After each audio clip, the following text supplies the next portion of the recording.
It is Tuesday, October 8th, 2024. This is another edition of Baseball Today presented to you by Booking.com. Booking.yeah.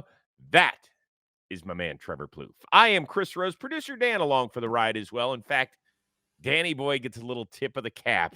Did you check out his social media where apparently he walked into a freaking ladder, one of those that hangs outside of your building in the New York tri-state area, and look at him, he gashed himself, bro.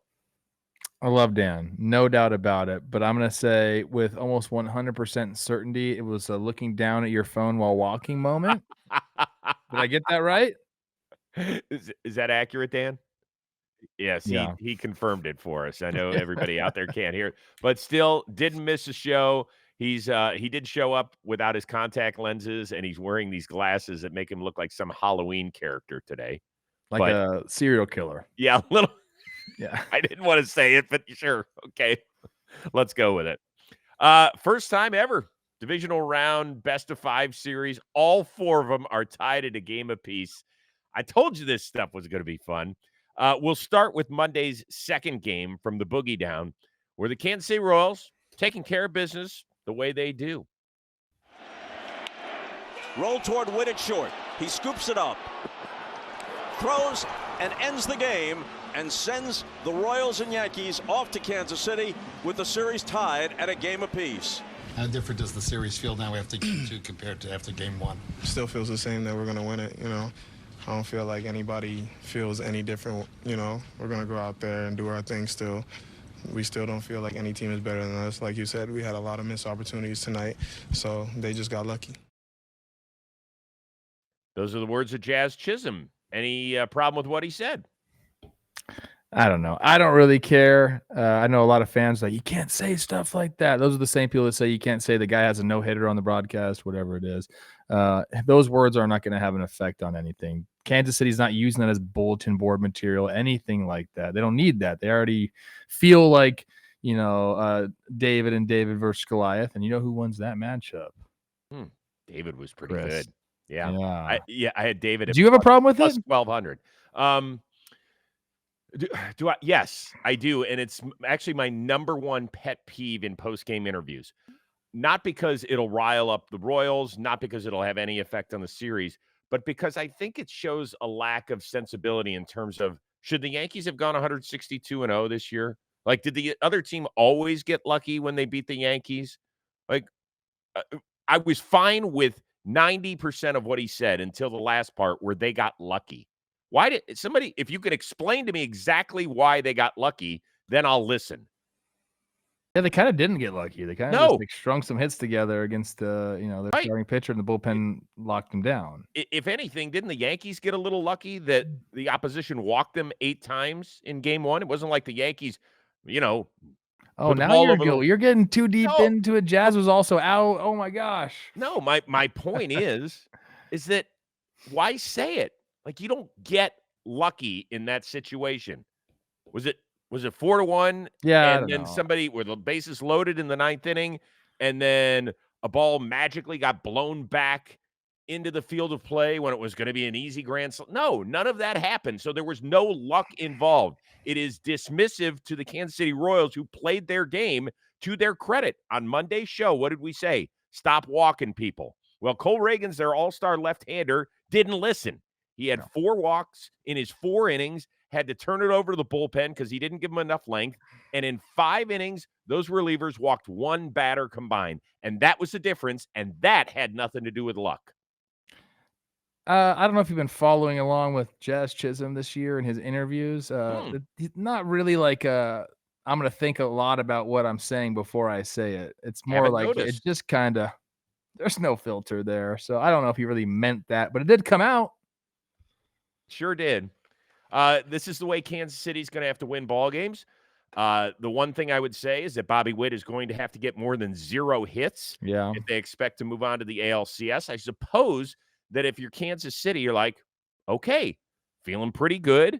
Got a split in New York. We've kept Aaron Judge in the yard, and Bobby Witt hasn't done squat. And now, we've got a guy who's going to finish in the top 5 of Cy Young voting going in game 3. So I would say that the Royals feel pretty damn good about where they are right now. I think so. I mean, I think the goal in these 5-game sets is to, if you're the road team, split the first 2 games and take it back to your house with a chance to end it. Vinny hasn't gone, Bobby hasn't gone. You could talk about Judge not being able to go. He just hasn't gone yet offensively. Got a knock and a walk today. Maybe that gets him going. But I still think this is anyone's series. And we did this. We did a little ode to Chris Rose on Talking Baseball. Oh, whoa, I We missed. did. We said if you had to rank each series, the importance of game 3, like where would this rank? And I said, well, I think the Dodgers are number 1. I think they have to win game 3. And then I think it's the Guardians next, because I don't think you can't rely on winning 2 games, especially with facing Skubal again. Fair. And then I think it's this one, and then Phillies Mets. I don't think anyone cares. I think that one's going to 5 regardless. Great. I do think that Kansas City has a bit of an edge from this standpoint. I think Clark Schmidt could pitch very well in game 3, and then I'd expect Cole obviously to be back for game 4. But Michael Wacha pitched well in game 1 for the Royals. And then if it does get back to New York, okay, yes, weird stuff happens in the Bronx in decisive games. But I will say this, that Yankee fans are terrified about the prospects of their season hanging on the left hand of one Carlos Rodon, who looked amazing in the first few innings. He was kind of strutting his stuff, and he was really strutting his stuff. There's a couple of shots on social media of him yelling, and then the last one, he does like a little hip thrust toward the Royals dugout and kind of sticks his tongue out, which is fine, but you damn well better get more than 10 outs if you're going to do that, which he did not do. That was like, you're playing a video game, right? And you have like your energy level like built up over here. And that first inning took it all out of him, dude. You got to like save some of that. He said that wasn't part of the deal. He said it wasn't the adrenaline. And he just said he missed. He didn't trust his slider, I think is what he said afterward. You can't take what these guys are saying after the game. You can't take it seriously. It's very emotional. That clearly had an effect on what happened later in the game. The Royals put together good at-bats against him in the 4th inning and knocked him out. Obviously, Salvador Perez, who's had a ton of success against Rodon, got it started, and you would expect that from a former World Series MVP and a whatever he is, 9-time All-Star and leader of that club. Like, that's what he does, and he kind of set the tone. I thought Tommy Pham, didn't he get a sac fly? And then he also scored a run at some point. Yeah, he singled and he stole second base. Oh, that's what it was. And he gets knocked in. Yeah, yeah. I think that's also a big difference. If you're watching these two teams play, I think the Royals have more ways to beat you. I talked about that before the series. Talked about how they were going to have to hit some homers to try to keep up with the Yankees, and that really hasn't been the case. They got a couple homers in game 1. Solo shot by Sal today, but they were able to play their game today and get a victory, and they have to feel pretty good about that. All right, one last thing, and it does pain me to bring this up. The Yankees still 4-1, I believe, in the 8th inning. Giancarlo Stanton is up, runner on.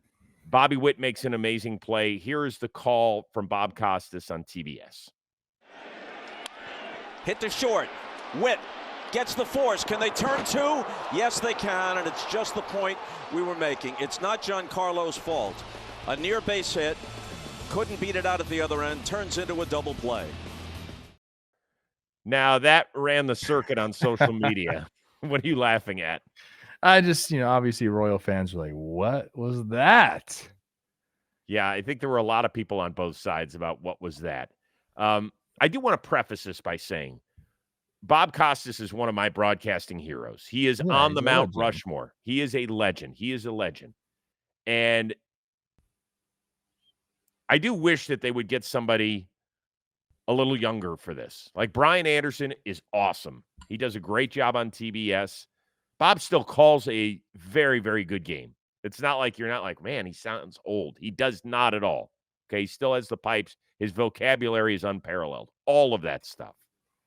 I wish they could use Jason Benetti. I know he's with Fox, but I really he needs to be doing a baseball playoff series. Wouldn't you be pissed if you were a Royals fan, your MVP candidate who hasn't hit squat makes an incredible defensive play to start a double play? Shouldn't it have been Bobby Witt? He's a two-way player, and he turns two and gets them out of a jam. It shouldn't be, and he turns the double play, and it's not Giancarlo's fault. Look, it wasn't a great call. It happens. I'm not going to sit Does here and happen. just keep bashing Bob Costas. I don't know what the solution is for that, because a lot of, Padres. Is Joe Davis? He's in the booth for the Dodgers Padres. Padres, right? Yeah, So 'cause that's interesting. So yes, that's because the Dodgers Padres is the premier series, in part because it's on the West Coast, so everything's in prime time, right? Yeah. It's not that it's necessarily bigger than Phillies Mets, but you can't start Pod Philly or Padres Dodgers so early Yeah. and then it's just not going to work timing wise. I don't know what the solution is for this, Chris. I mean, I don't either. some random guys throughout. Are you hearing me? Yes. Okay, great. I thought I was losing you there. Bringing some random guys who don't call a lot of games, a la like Adam Wainwright and AJ Przinsky in. I think they have a nice little rapport together. I think they've done a pretty good job there. They do the entire season for Fox on Saturdays. I mean, that's what happens. But that's not a lot of games. I know, but the national package takes over. That's just the way it works. That part's never going to change. They pay millions and millions of dollars. They're going to pick their own announcers. You're not going to get your. I need to get in on this, dude. What the? I know freak? we're trying. I'm gonna do it. Let's move over to the other American League series, which was zeros until the ninth, and that's when the Tigers' most potent hitter stepped up to the plate against baseball's best closer with men on. Runner goes, pitch is swung on, a high fly ball to right field. This one is gonna fly! A 3-run home run! Kerry Carpenter! I mean, these environments are awesome, first off. This environment was great. Houston's environment was great. So it's fun to play in these types of atmospheres. They're hostile and pretty rowdy, and it's fun. Those are the words of Tarek Skubal, who, of course, pitched 7 shutout innings and dominated the Guardians. But let's get back to Kerry Carpenter, who saw 3 straight sliders against Emmanuel Clase and had the hardest hit ball that anybody has ever hit off of him. It was the first time that Clase has ever given up a 3-run homer. He had given up 5 earned runs all season long, and he gave up a 3-run shot. And even though it hurts me to say it, that's what makes playoff baseball fascinating, what we saw.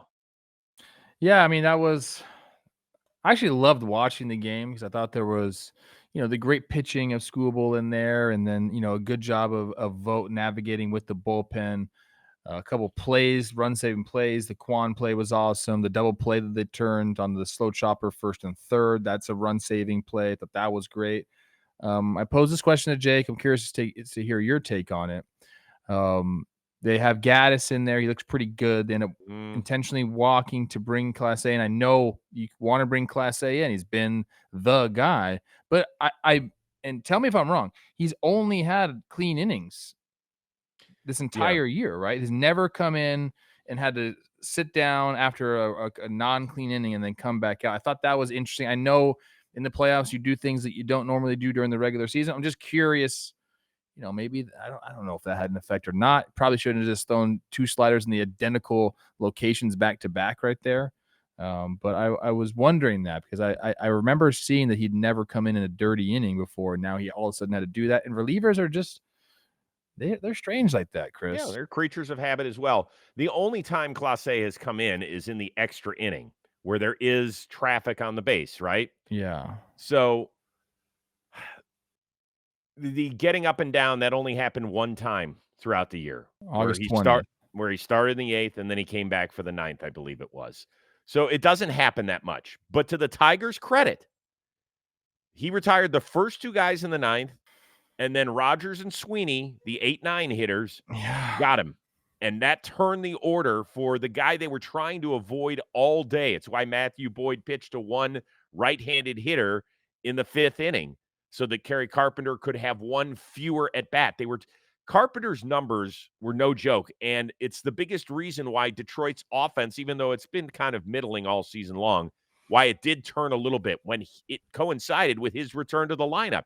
He had the 5th best OPS this season against right-handed pitching. He's not just a good player, he is an elite player against right-handers. And we saw why. And it's just that's a credit to them. Like you could nitpick and say Stephen Vogt shouldn't have done this and shouldn't have done that, but at the end of the day, he's the best closer in baseball. You've got to trust him to get one more out and give your team a chance to win it in the 9th so you don't have to face Kerry Carpenter. Yeah, no, I think it's a good point. You're talking about the bottom of the lineup, turning the lineup over to get to Carpenter there. And even the pitch selection, tripling up on a slider, I don't really care about that. If you locate it better. I mean, it's not ideal. I wouldn't want him to continue to slider, especially when you throw a 100-mile-an-hour cutter that he was, tardy on. But if you locate those pitches better, it's a different thing. I mean, he went back to back. 5th and 6th pitches of the at bat were just center cut sliders, dude. Yeah, remember Austin Hedges got pinch hit for in the 8th, and so Bo Naylor was behind the plate, and he's been their starting catcher all year and has worked plenty with Emmanuel Clase. At some point in the offseason, I will ask Austin Hedges about the idea of tripling up and whether or not he would have done it. So I was curious about that. It was a very, very well-played game, and it broke my heart, and all I can tell you is I was fucking moody for 2 hours afterward before I just kind of went with it and said, oh, well. You've been talking about this. This game is what you've been talking about all season long. They had 2 batters over the minimum offensively. 3 hits, 1 hit by pitch, 2 ground and double plays. And the bullpen, they still look very good. You talked about them being gassed. They don't look gassed, but bullpen gives it up. They don't hit. Yeah. Here we are. Recipe. And in the meantime, if you're the Tigers, it's a game you had to have. Like your biggest nightmare, your biggest nightmare was unfolding in front of your eyes. Tarek Skubal dominated, and you were about to maybe go to the bottom of the 9th in a 0-0 game. Like that. Yes. That could have been deadly for their season. As it is, it's 1-1. We'll see you in Motown on Wednesday. Stuff is fun. God dang it. When you are involved in it, it is emotionally draining and it is hard to handle. That's all I can tell you. Today's episode brought to you by our friends over at SeatGeek, the official marketplace of Major League Baseball. We are smack dab in the middle of the postseason. And to celebrate, SeatGeek is giving a special offer to you guys. I want you to use the code JOHNBOYPLAYOFFS10. You're going to get 10% off your order, whether you're a first-time buyer or a returning customer. So take that phone of yours, open up the SeatGeek app. If you don't have the app, download it. Add JOHNBOYPLAYOFFS10 to your account. Please do it now. And if you don't know what SeatGeek is, they're the number 1 rated ticketing app. It makes buying tickets super simple. In fact, they're there to help you keep an eye on your wallet. They rate every ticket on a scale of 0 to 10. Make sure you're getting the best deal as well. They color code it with dots. A green dot, great. Red dot, malo. It is bad. So take advantage of this special postseason hookup. Use the code JOHNBOYPLAYOFFS10, 10% off your tickets at SeatGeek. This code works on tickets to anything, and it doesn't matter how many times you bought tickets before using the SeatGeek app. So open up that phone, add the code JOHNBOYPLAYOFFS10 to your account. You will thank us later. Maybe as we're sitting next to you. Could be fun. All right, National League Series, both tied at a game apiece. Now makes the move elsewhere. Petco Park is going to be jumping on Tuesday for Game 3. We'll start with this, the pitching matchup. Michael King, who has really become the ace of the Padres staff, will go against Walker Buehler, who has been injured. He has been up and down. He says, this is the best I've felt in a while, and I'm feeling a bit like my old self, and I love pitching in big games. But if you are a Dodger fan, how worried are you about having Buehler square off and trying to keep up with Michael King? I think if you're a Dodger fan, you're worried about any starting pitcher going up against this lineup. This lineup is very, very good. Reports just came out, Chris, about 30 minutes ago that Walker Buehler was at Santa Anita Racetrack, I believe, and got surrounded by a mob of people. Him and his wife were surrounded by a mob of people. Someone took his sleeve, unbuttoned, and stole his $100,000 watch. This is a true story. Wait a second. Where are you seeing this? I'm just reading this. It's on ABC 7 LA. You're We kidding. have it on our socials now too. Kind of crazy story. Oh my God. Yep. So ABC 7 is obviously the ABC affiliate out in Los Angeles. Robbed of his watch as he and his wife were accosted by a mob at Santa Anita Park. That's the racetrack, right? Yes, it is. Okay. So watching some ponies, got surrounded by a mob of people, and someone just said, "You know what? Give me that watch." That's crazy.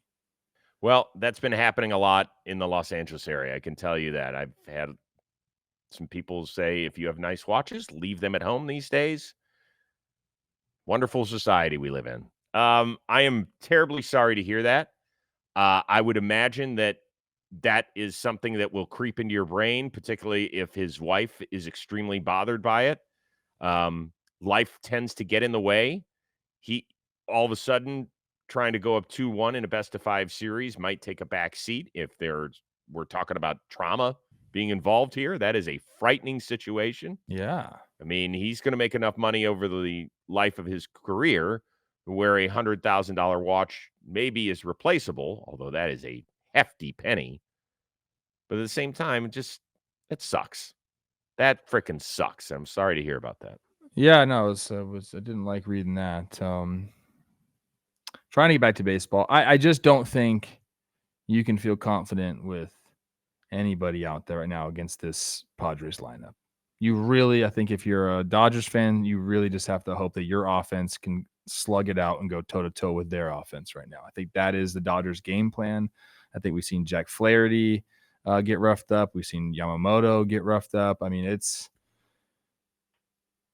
they're going to have to outslug the Padres, dude. Shohei is going to have to put them on his freaking back. Mookie as well. Freddie Freeman's probably not going to be in the lineup. Like this thing is starting to snowball for the Dodgers a little bit here. And unless they answer it in game 3, and like I said, just show up and bang with the boys, I don't know, man. I mean, do you feel confident? I would not. The Padres have played 4 postseason games. They have 10 homers. Guys like Tatis and Merrill and even Higgy are riding high at the plate and feeling extremely comfortable. I think that this is a really tough situation for Dave Roberts because how quickly do you pull Buehler? You're going to go consecutive days. It's kind of a glorified bullpen game at best in game 4, it sounds like. Maybe Landon Knack is going to be the guy who gets the start, but you're talking about for a young guy who's going to have eyeballs on him for the first major time in his career. I mean, if you get 3 innings, that's great. My point is that Michael King walks in this thing, and we saw what he did against the Braves. He was freaking incredible. Well, he had one of those performances against the Dodgers earlier this season. He got roughed up a couple of times. He gave up 4 homers in a game back in April against the Dodgers. Shohei got him, Mookie got him, Muncy, and somebody else got him as well. But he is a totally different pitcher right now. Yes. So the one that they saw when there was like a double-digit strikeout performance, and then the one where we saw another double-digit strikeout performance against the Braves, that is the Michael King you're getting. I'd be shocked if he doesn't at least work into the 6th. I don't know, man. This is a uphill battle for the Dodgers. Agreed. Dodger fans maybe are saying, hey, Walker faced him the last time he was on the mound. Went 5 innings pitched, 5 hits, 1 earned run. I mean, only 1 strikeout, but that's the big deal. He got the job done. 1 strike. So can he do it? Yes. Am I confident in that to happen? Probably not. It's going to be fun.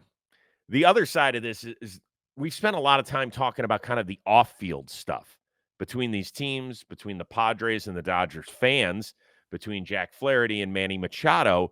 And Jack Flaherty was explaining, as you eloquently explained on the show on Monday, he was upset because Machado had taken a ball and fired it at Dave Roberts. And everybody's like, what are you talking about? Let's see the video. Can we get it? Well, there was video that came out late on Monday. It's not the best video, but there's Machado throwing the ball toward the Dodgers dugout. It bounces and goes in front of Dave Roberts, kind of hits that netting in front of him. Dave Roberts was asked about it Monday at the press conference. Here is his lengthy explanation. I did see the video, and It was unsettling. Obviously, I have a relationship with Manny from years past. There was intent behind it. It didn't almost hit me because there was a net, and that was very bothersome. If it was intended at me, I'd be very. It's pretty disrespectful. So I don't know his intent. I don't want to speak for him, but I did see the video, and the ball was directed at me with something behind it. So, but I don't know what led to that. I didn't see it in real time, but I did see the video. Did you feel after seeing the video he should have been ejected for that? I don't think they should have had a little arm around each other conversation. If players can throw balls at opposing managers, you know. Is this a big deal or not? I know a lot of people are kind of going and saying, well, you know, those are some big words that Roberts used to describe this, unsettling being one of them. Was it going to cause anybody any bodily harm? No, it wasn't. But if you're asking me if I'm in that dugout and someone takes a ball and throws it at my dugout with that pace, I know it doesn't seem like a lot, but that's not typical. I think there was intent behind it. There was enough pace. I would be top stepping as well. I don't see, if you're a ball player in that situation, in that dugout, and you see that happen, how you're not top stepping it. So, like, yeah, I think it was disrespectful. I think that is a word that's accurate.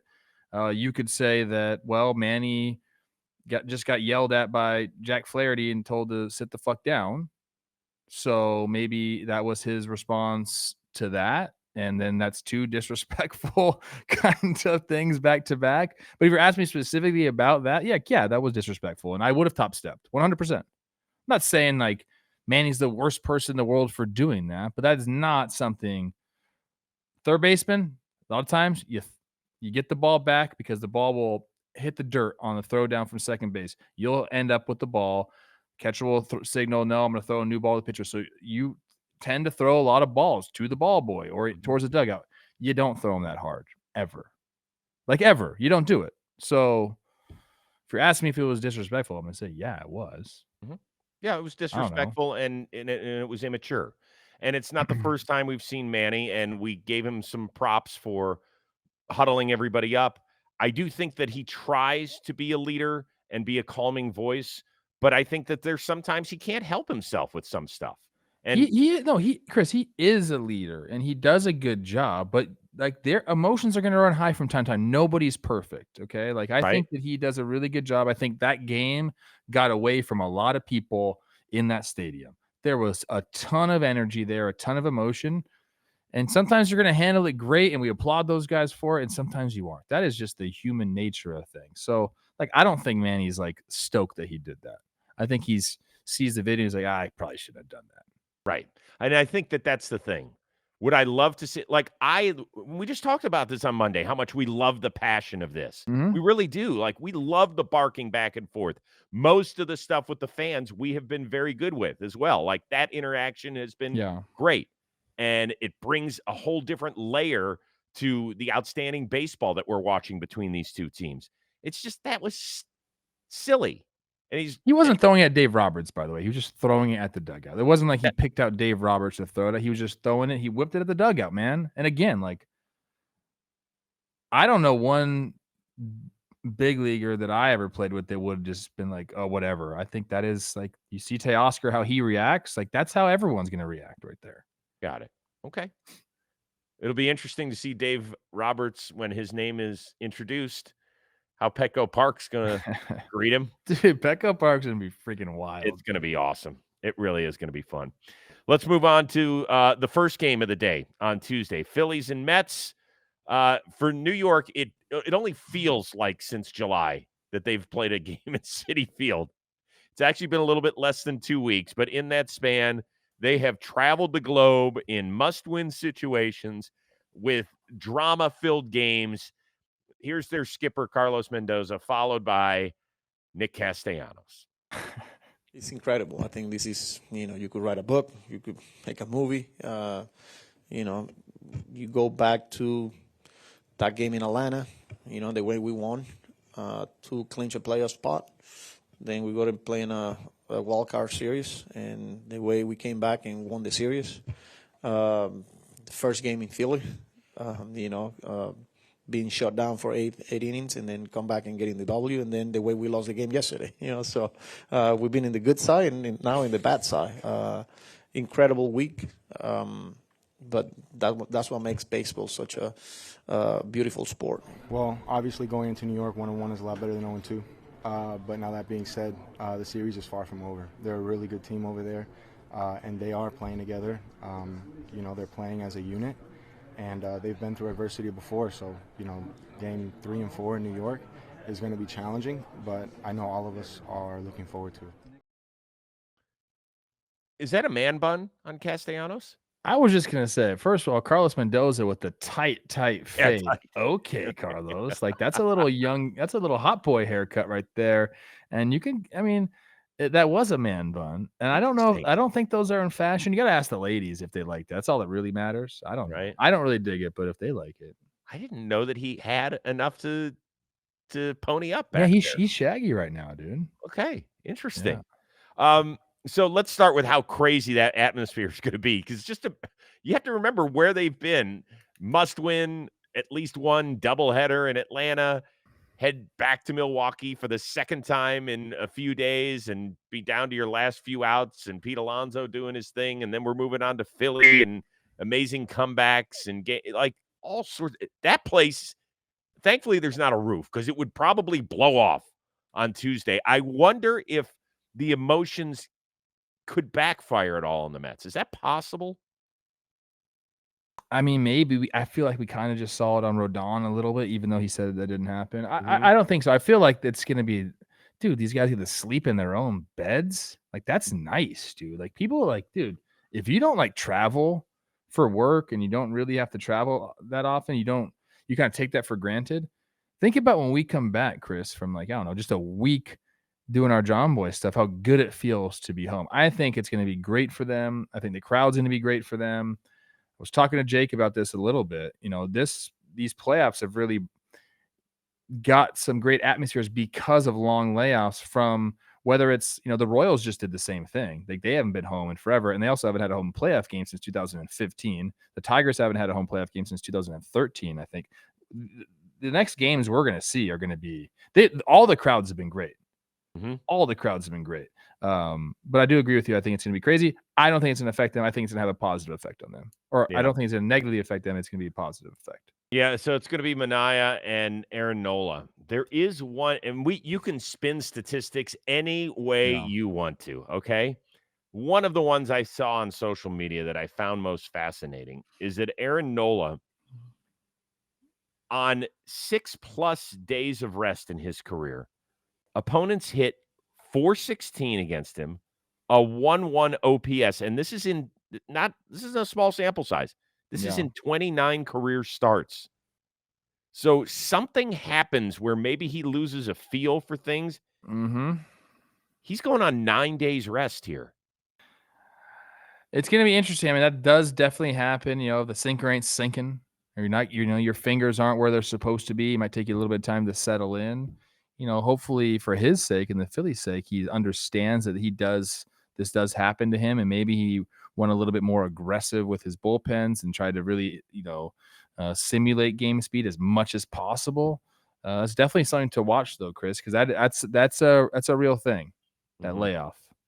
Sean Manaea has pitched incredibly well for the New York Mets, particularly the second half of this season. It's exactly what we thought he would be when he first came up in Oakland. We were like, oh, my God, left-handed monster that can chuck it.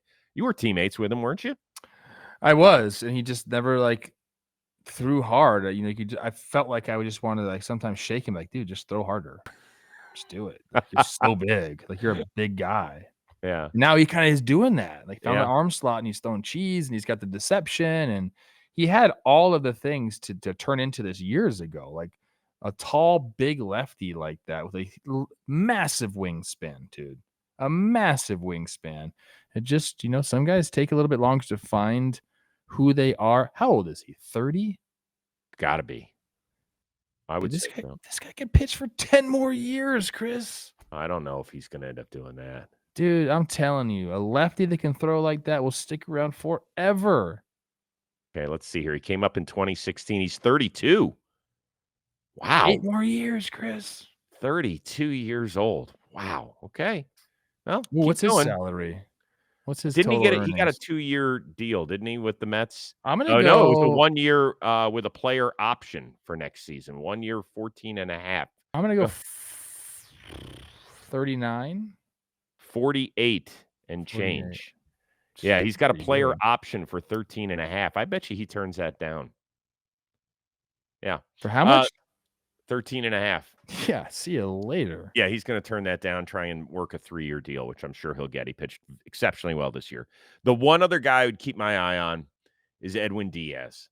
He has thrown 130 pitches over the last week plus, and obviously this day off is going to help him significantly. But he has, when you talk about being thrown into every high leverage situation, sometimes he's done okay.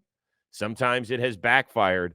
It just, I mean, you're throwing a lot of heavy workload his direction. So it's just something to keep your eye on over the next 2 days. A lot of Okay. stuff. I love the baseball. I'll be smack dab in front of my TV as always later today. It's going to be a blast. Let's see here. I wanted to tell you about something. Let's get over here. That's right. That this episode of Baseball Today is brought to you by Booking.com, the official accommodation partner of Major League Baseball. Booking.com, Yeah. And with the playoffs upon us, it is time for you guys to explore those U.S. cities you always secretly wanted to learn a little more about. Yeah, we're talking about your baseball rival cities. Hotels, bed and breakfast, vacation rentals, resorts, so much more on Booking.com. You might just find the perfect stay for this postseason, even in your baseball rival cities. I told you on Monday that 3 of these 4 divisional rounds you can actually drive to if you're the opponent, right? Philly, New York, San Diego, L.A., although you might be better walking instead of taking the freeway between those 2 cities. Cleveland, Detroit. Heck, you can even just take a short flight from New York City to Kansas City. It's perfect. The point is, go check out your team on the road, represent, wear your jersey, be proud. Just don't get drunk and get in fights because we want you to be safe, but we want you to have the experience of a lifetime. I'm telling you, from hotels that overlook stadiums to family-friendly resorts to cute bed and breakfast stays, Booking.com has so many choices across the U.S., and the right stay can make you a fan of any U.S. city, even your baseball rivals. So book today on Booking.com. Download the Booking.com app today and have the time of your life. Cincinnati Reds, they fired David Bell after almost 6 seasons, replaced him with former Cleveland, Boston, and Philly skipper Terry Francona, who went on our buddy Dan Patrick's show and, of course, said something that made us laugh. You probably still have a flip phone, don't you? No, but I'll tell you what I do have. I have an SE, which is what, that's one of the old phones because I know how to use it. In fact, I told our IT guy, he just left here a minute ago. I said, you need to go buy some Excedrin because your world just got a little tougher. Oh, he is great. His one-liners are incredible. And that is him, man. I mean, we all know somebody who, like, you're shocked can actually find their way to work every day, right? Dude, I'll tell you what, I think he landed in a great situation. I think Cincinnati's very lucky to have him, but he's got a stable of players there that I think he could really turn into something. I do.